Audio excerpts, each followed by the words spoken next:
Hello?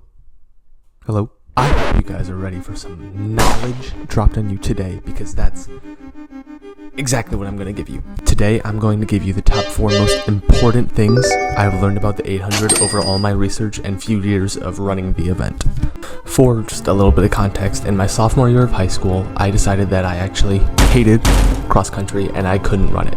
Something about not being able to actually run for the times, like the same way you do in track, really set me off. That being said, I am about to start training for a 5K, so stay tuned for that. Anyways, before the summer, I did a bunch of research and pulled a bunch of information from coaches I could find. I took information from the University of Nebraska, who has produced some crazy middle distance runners, 146, 147, Nico Schultz, whatever. I studied the Colorado Track Club philosophy and their ideas, because there's a whole different idea and ways of thinking over there. I even studied my own coach's training, because he already did a bunch of that, and it's a pretty good place to start, right? So I like to think I know just a thing or two about what I'm talking about, and I'm here to share my information with you guys. Okay, number 1.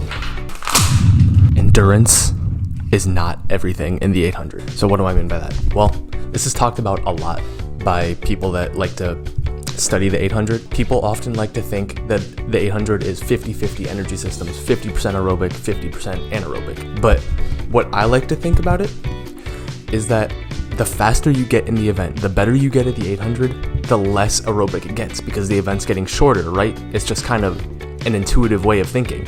So naturally, continuing to train that aerobic side more and more is less effective than training the speed side more and more as you get faster in the event. Now, I came from a distance background, so I love endurance.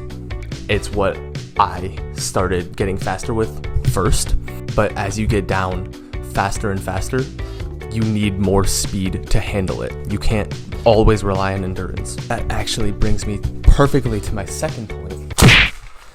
Speed still isn't everything. Now, I know.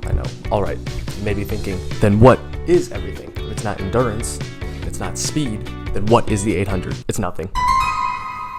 The 800 is the 800. It's not a sprint. It's not a distance event. It's just the 800. Like I mentioned earlier, as you get faster in the 800, you need more speed to handle it. But speed is nothing without enough endurance to handle it. I watched 2 400-meter runners moving up to the 800 for a random dual meet for training or whatever, with almost identical PRs.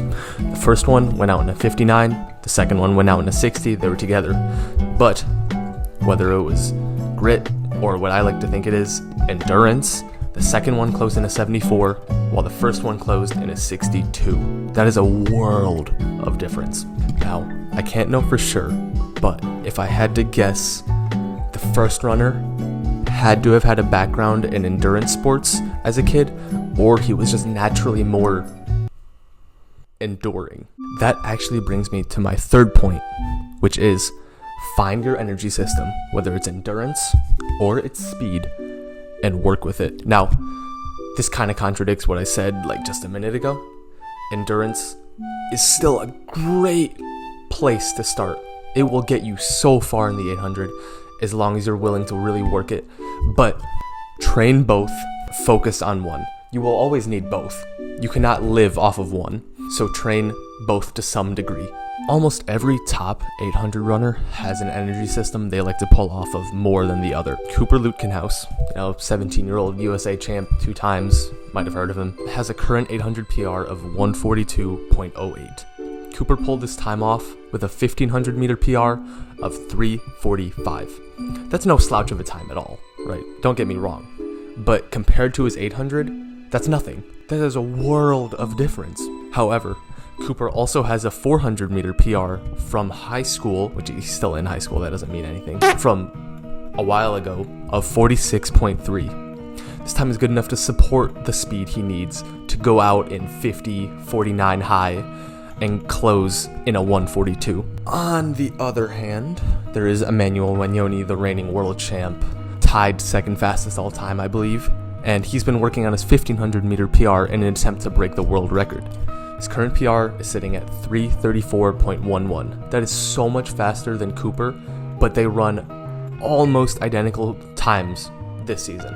They were literally separated by 1/100th of a second when they raced. While Emmanuel still has unbelievable speed, you always need that at that high level. His strength is what really allows him to close like he does, while Cooper uses his speed to close the way he does. Now, speaking of natural speed and endurance, my fourth and final point is genetics are a bitch. I know, but it's true. No matter what professional you look up to, no matter what professional you like to watch race, they are a prodigy.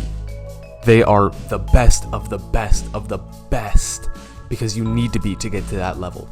Every person running 141 to 143 to 144 low, they are prodigies. They work hard on top of their talent. There's a reason that not everybody is able to become a professional in track and field. It's just a genetic game. And that's not to deter anyone from trying, because you don't know what you're capable of right now. You don't know what you'll be capable of in 3 years, 5 years, 10 years, whatever. So that being said, I strongly urge you to, if you truly love to race and run, train anyways. Try your best anyways, because you don't know what you're capable of or what your body can really do. So figure it out and find out. No matter what, you can always be some amount better than you are now. You can be faster, you can be more enduring, you can shave 1/10 of a second off there, half a second off there, run the race better. You can always do just a little bit more to be better than you are now. And that's what I feel is the real beauty in running.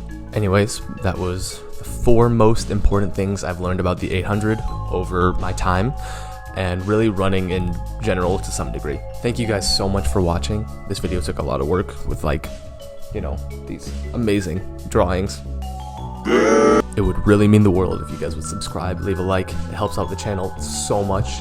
We're shooting for 15 subs right now. We're getting there.